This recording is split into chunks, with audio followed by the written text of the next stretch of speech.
Assalamualaikum warahmatullahi wabarakatuh, sahabat YouTubers dimanapun Anda berada, khususnya peminat ekonomi syariah. Hari ini saya akan menjawab beberapa pertanyaan masyarakat dan kalangan akademisi terkait tentang tidak adanya pemberangkatan jemaah haji tahun 2021. Disebabkan karena pemerintah memutuskan karena masih era pandemi, maka keberangkatan ibadah haji tahun 2021 ditiadakan.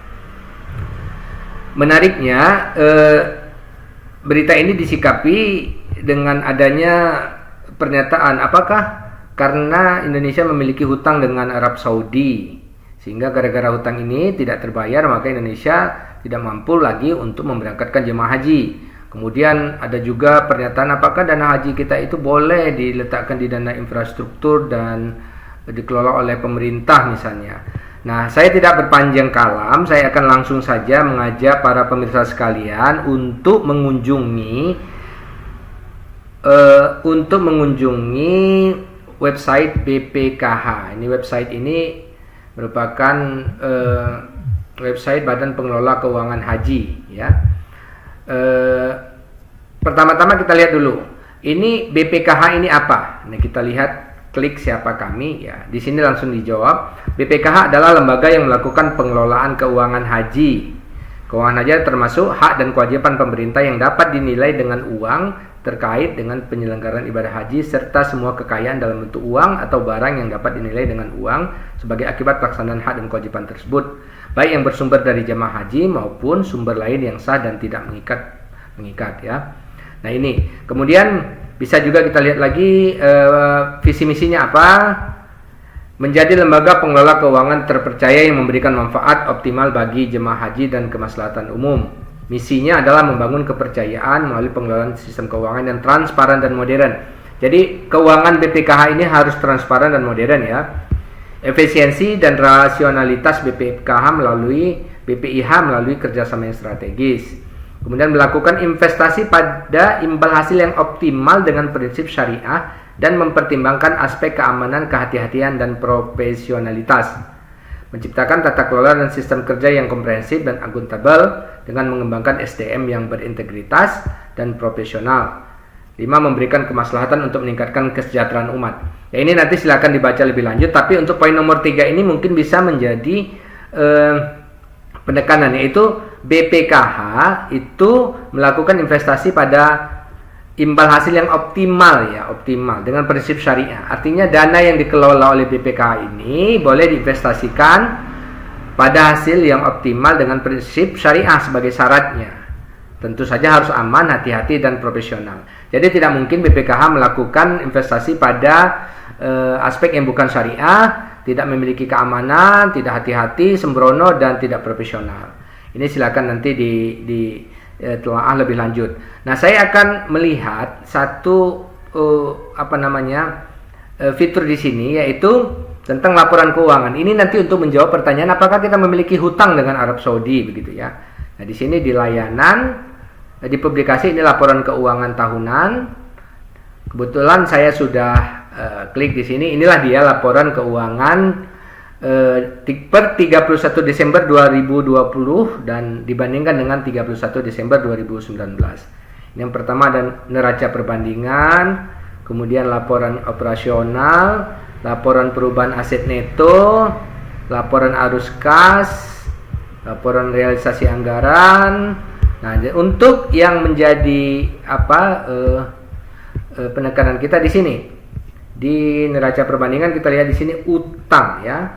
Liabilitas di sini. Liabilitas jangka pendek, utang beban, utang jemaah tunda, utang pajak, utang lain-lain. Di sini kita lihat jumlahnya di sini. Jangka pendek liabilitasnya sebanyak 8 triliunan. Kemudian dana titipan jemaah kita lihat 125 triliun. Nah, ini yang disebut oleh menteri dan kalangan itu aman, dan berdasarkan laporan keuangan ini memang di sini positif. Artinya ini memang aman 125. Dibandingkan dengan 2019 yang 119 triliun. Dan 2020 125 triliun, terjadi peningkatan dana titipan jemaah, dan ini dananya positif, artinya tidak negatif. Kalau ini tidak aman, tentu ini jumlahnya, angkanya jadi negatif. Kemudian liabilitas dan aset neto kita lihat jumlahnya di bawah 145 triliun, tahun 2019 lalu 125 triliun.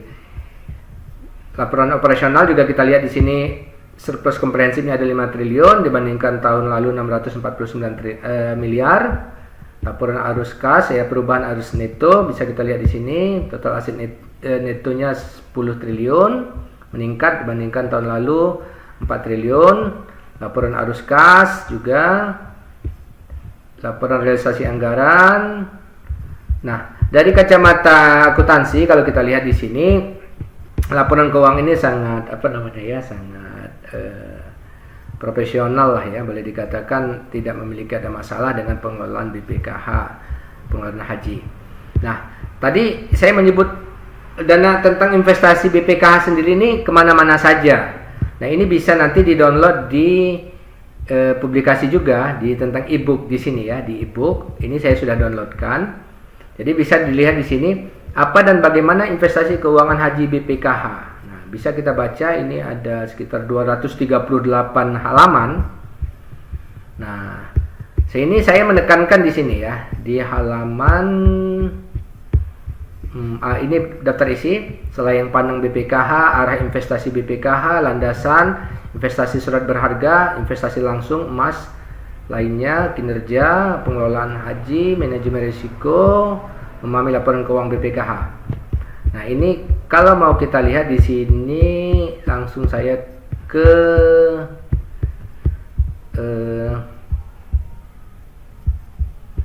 halaman berapa ini ya? Halaman yang tentang pengelolaan haji. Mohon maaf, ini agak sedikit lambat. Nah, ini ya, investasi keuangan haji dapat dilakukan dalam bentuk instrumen investasi sebagai berikut: surat berharga syariah, emas, investasi langsung maupun investasi lainnya. Nah, ini juga tidak dilakukan dengan sembrono. Di sini kalau kita lihat, investasi bentuk emas maksimal 5%. Jadi kalau BPK memiliki dana misalnya ratusan triliun misalnya, atau puluhan triliun dana untuk divestasikan, tidak boleh lebih dari 5% itu dibelikan emas. Lebih dari 5% itu tidak boleh. Kemudian investasi langsung, misalnya ada proyek-proyek yang menarik, yang optimal bagi hasilnya dan aman, itu 20% saja investasi langsung yang boleh dilakukan. Lebih dari 20% tidak boleh. Kemudian investasi lainnya 10%. Nah, investasi surat berharga syariah dari total penempatan keuangan haji dikurangi besaran investasi dalam bentuk emas, investasi langsung dan investasi lainnya. Jadi SBSN itu diperbolehkan berdasarkan aturan ini, tapi lagi-lagi itu harus didasarkan dengan prinsip kehati-hatian optimal dan profesional. Nah, ini silakan dibaca lebih lanjut. Nah, kita lihat di sini. Nah, ini penempatannya ya. Tahun 2017 lalu 65% itu di bank syariah, yang di sukuk 35%. Tahun 2018 sudah menjadi 50% di bank umum syariah. Lalu di tahun 2020 ini kita lihat 30% sudah berada di bank syariah, artinya di bank yang deposito itu sudah menurun. Lalu lebih banyak di sukuk sebanyak 35%. Nah, sukuk ini itu ibarat obligasi tapi syariah. Obligasinya ini bisa dimiliki negara, bisa dikeluarkan negara ataupun dikeluarkan oleh perusahaan. Tapi tentu saja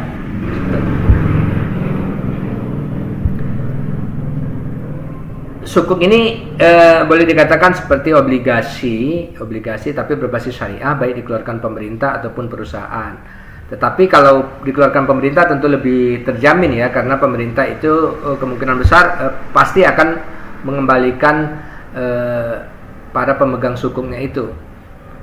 5% ini emas, kita lihat, kemudian 20% di sini investasi langsung, 10% di sini investasi lainnya.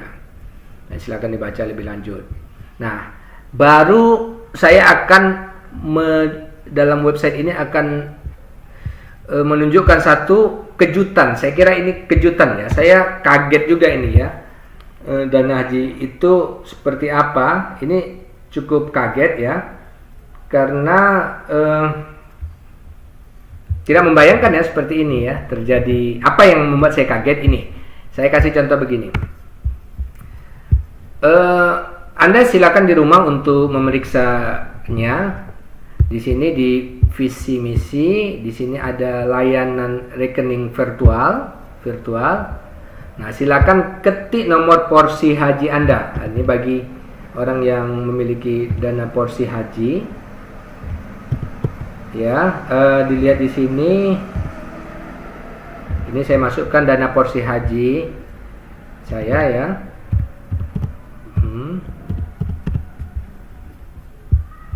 Kemudian captcha-nya. Apa hal yang mengejutkan yang ingin saya tunjukkan di sini?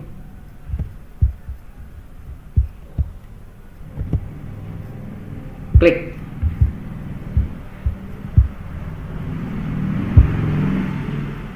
Maaf, saya ulangi lagi.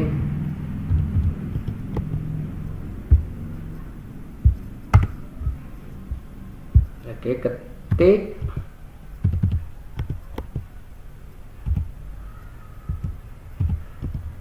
Nomor porsi haji.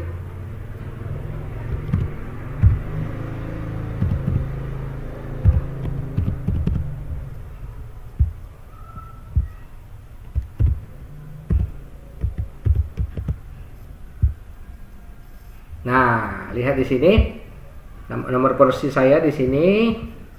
Kemudian cek saldo. Nah, setoran awal tahun 2017 lalu sebesar 25 juta. Kemudian kita lihat terjadi ternyata peningkatan, dan saat ini total saldo saya sebesar 25.774. Artinya selama hampir 4 tahun ini porsi haji yang kita setorkan dari awalnya 25 juta ternyata telah mengalami peningkatan 25.774.000.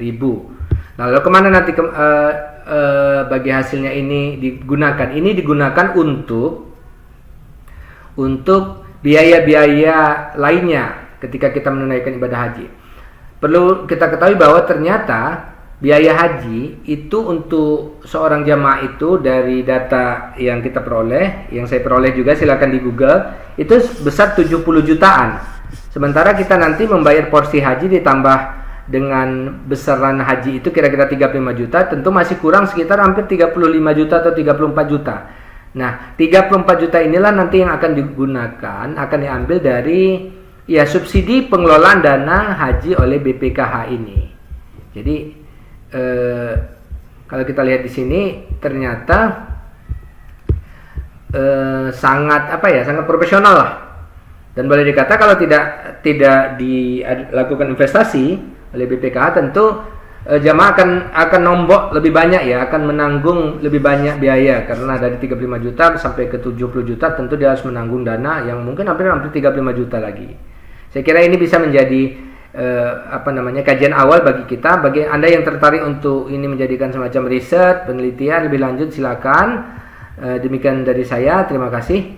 Assalamualaikum warahmatullahi wabarakatuh. Mudah-mudahan tidak lagi menjadi polemik terhadap laporan keuangan ataupun pengelolaan BPKH bagi sebagian kita. Assalamualaikum warahmatullahi wabarakatuh.